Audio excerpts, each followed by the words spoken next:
This is how you display all of the tasks currently running, or the processes currently running on your local Windows server. We'll be using the Windows Server 2016 platform to demonstrate this. First, you want to go to the lower left-hand corner, click on the magnifying glass, type in CMD, Charlie Michael David, press enter, and then here at the command line, you want to type the word Tasklist, Tasklist, Terry, Alpha, Sam, Kite, Lima, Indigo, Sam, Tango. And press enter. We'll open this up a little further.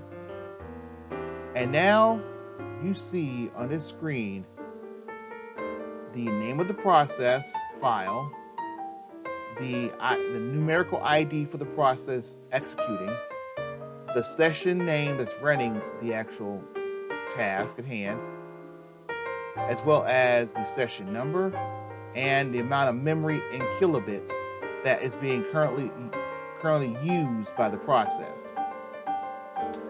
Just a few processes here to give you an idea. This process here is related to Windows Defender and antivirus, anti-malware software.